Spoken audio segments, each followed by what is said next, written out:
Hi dears. അപ്പോൾ ഇന്ന് നമ്മൾ ദേവുവിൻ്റെ ഫസ്റ്റ് ഡേ ഓഫ് സ്കൂളാണ് കാണിക്കണത്. ഞങ്ങൾ രാവിലെ തന്നെ ഒരുങ്ങി എല്ലാം റെഡിയാക്കി ഒരുങ്ങി പിന്നെ അമ്മ ആരതിയൊക്കെ ഒഴിഞ്ഞിട്ടാണ് അവിടെ സ്കൂളിലോട്ട് വിടുന്നത്. ദേവസിനാണെങ്കിൽ എക്സൈറ്റ്മെൻറ്റ് ഉണ്ടോ എന്ന് ചോദിച്ചാൽ ഉണ്ട്, എന്നാൽ നല്ല വിഷമമുണ്ട്. വെക്കേഷൻ കഴിഞ്ഞ് സ്കൂളിലോട്ട് പോകണ്ടേ, ആകെപ്പാടെ ഒരു മിക്സ്ഡ് ഇമോഷൻസാണ് അവൾക്ക്. ഇതേ കണ്ടില്ലേ പരിങ്ങി നിൽക്കുന്നത്.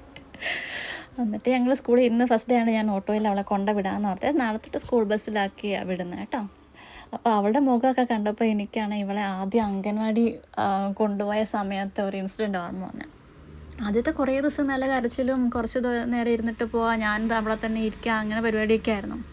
ഒരു ദിവസം കുറച്ച് ദിവസമായപ്പോൾ ഞാൻ അവളോട് പറഞ്ഞു, ഇനി നീ കരയില്ല, സ്മാർട്ട് ഗേളായിട്ടിരിക്കണം, കൂടെയുള്ള ഫ്രണ്ട്സൊക്കെ ദൈവനെ കളിയാക്കി ചിരിക്കും, അങ്ങനെ എന്തോ ഞാൻ പറഞ്ഞു അവളവിടെ ഒന്ന് കരയാണ്ടിരിക്കാൻ വേണ്ടി. അപ്പോൾ പിറ്റേ ദിവസം സ്കൂളിൽ ചെന്നപ്പോഴത്തേനാണെങ്കിൽ അംഗൻവാടി ചെന്നപ്പോൾ അവൾ കരഞ്ഞില്ല കേട്ടോ. ഞാൻ സർപ്രൈസ്ഡായി.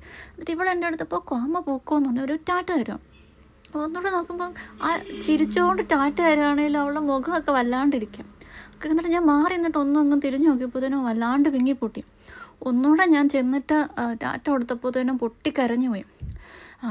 ഇതുപോലെ തന്നെ രണ്ടാമത്തെ ദിവസവും ഈ ഒരു ചിരി ഫിറ്റ് ചെയ്തിട്ട് അമ്മ പൊക്കോ എന്ന് പറഞ്ഞിട്ട് അവൾക്ക് കരയുകയും ചെയ്യണം, എന്നാൽ കരച്ചിൽ എന്നെ കാണിക്കുകയും ചെയ്യില്ല. ആ മുഖം അവളെ കണ്ട നമുക്ക് അപ്പം തന്നെ കൊച്ചിനെ എടുത്തുകൊണ്ട് വീട്ടിലോട്ട് തിരിച്ച് പോയാൽ കൊള്ളാമെന്ന് തോന്നും. എല്ലാ അമ്മമാരും ഈ ഒരു സ്റ്റേജൊക്കെ കഴിഞ്ഞ് വന്നിട്ടുള്ളതെന്നറിയാം, എന്നാലും നമ്മുടെ എക്സ്പീരിയൻസ് നമുക്ക് വലുതാണല്ലോ. പിന്നെ അവളെ ഈ ഒരു മാറ്റം വന്നത് നമ്മൾ സെൻറ്റ് ജോസഫിൽ LKG വിട്ടതിന് ശേഷമാണല്ലോ. അവിടെ ആദ്യത്തെ കുറച്ച് നാൾ വഴക്കൊക്കെ ആയിരുന്നാലും അവിടെ ടീച്ചേഴ്സൊക്കെ നല്ല സപ്പോർട്ടീവായിരുന്നു.